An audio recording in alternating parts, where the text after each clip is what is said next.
Thank you, Luke.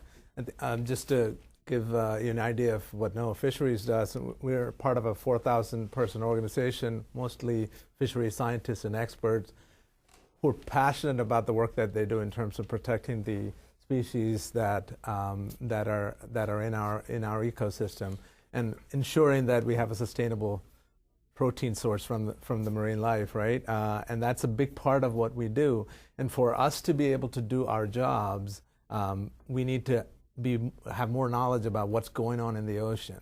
And that requires, in the past, human observers collecting information, collecting samples, analyzing that data, making scientific predictions that informs our fisheries management. Mm-hmm. In the new world, with the advancements of science and machine learning and AI, we're able to leverage some of those technologies to expedite those scientific advancements. I'll give you a good example.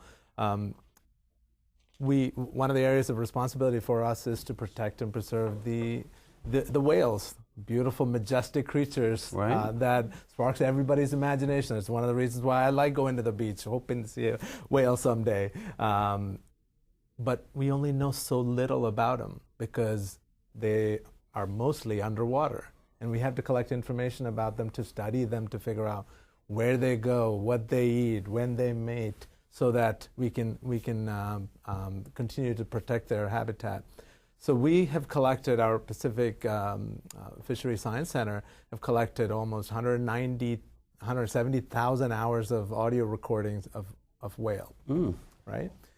If a human were to listen to that and make sense of it, it will take almost 19 years of uninterrupted time to make sense of that and classify it.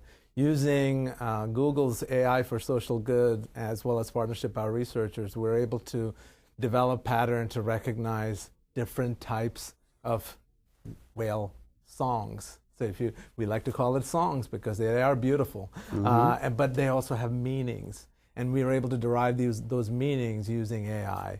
And the more audio recordings we have, the more accurate that will be. And we're making that available for the world also. Absolutely fascinating.